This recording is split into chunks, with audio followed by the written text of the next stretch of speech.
Hi, this is Regina Sinsky at VentureBeat, and I'm here with Leander Kahney. He is the author of Inside Steve's Brain, which is a pretty appropriate book for the day.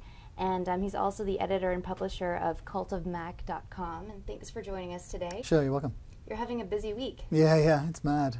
It's been a while since you've had an opportunity to talk so much about a book that came out in 2008. Yeah, right. So although when he took medical leave, there was a whole bunch of interviews then, and Apple's always in the news. So what a great idea to write a book about it. Yeah.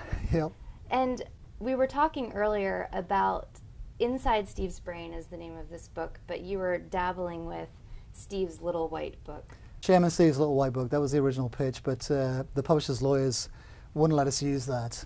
They said it implied an endorsement by Steve himself, and because it was an unofficial biography, we couldn't do it lest they get sued.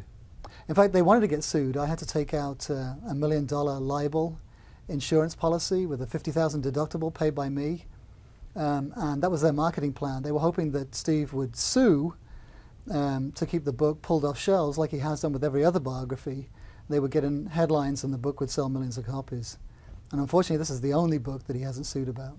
And this wasn't an easy book to write. I initially thought this was going to be easy. Yeah. It was pitched as a quickie project, 6 weeks, bang, bang, bang, be done on bookshelves by fall. I'll be rich by Christmas. But it turned into, a year-long ordeal. No one would talk.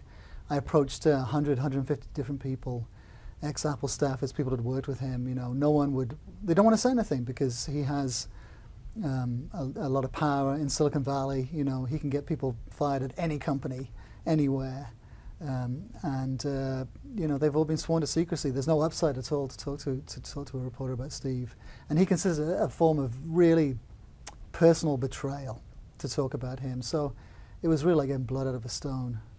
And where do you think that comes from? This private side of him? He's always been private, he guards his privacy, and I think even more so when he's in the public light. He was always private from the very get-go, and I think he learned a business lesson as well. That in business it paid off to keep your plans quiet. It made no sense. The famous story is Osborne. The Osborne computer. They had a popular machine and they pre-announced the next version, and their sales dropped of the current version, and they went out of business before they could even bring it to market. And so I think these are the lessons that he's learned, and he's very, very disciplined about keeping his mouth shut. But Apple's like crazy secretive. They literally have a cell-like structure where people in adjoining cubicles aren't allowed to talk about what they're working on, even though they're working on the same project. One guy sees one piece, another guy sees another piece. There are APIs. All they see is the API, so they don't actually know what they're working on. It could be a tablet, it could be an iPhone.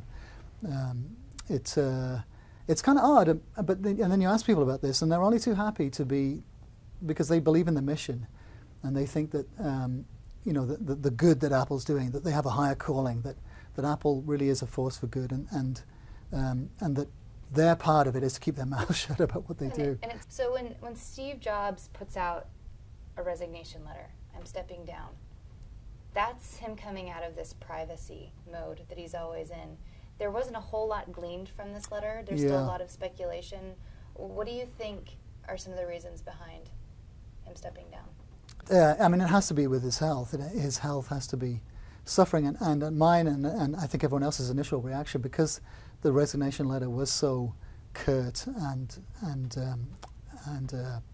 so short and so lacking in detail, was that his health must be suffering. You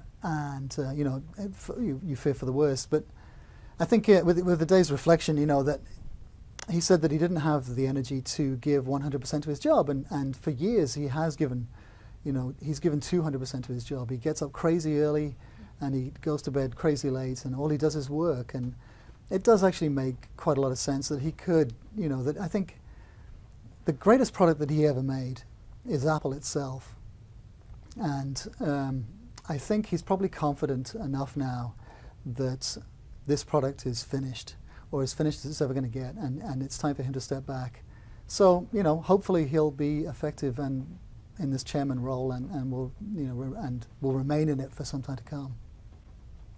Thank Thank you so much Okay. for joining us today. I know you've got a lot more interviews to go on to today, but again, this is Leander Kahney, and he's published the book Inside Steve's Brain, and you can also find out more about what's going on at thecultofmac.com.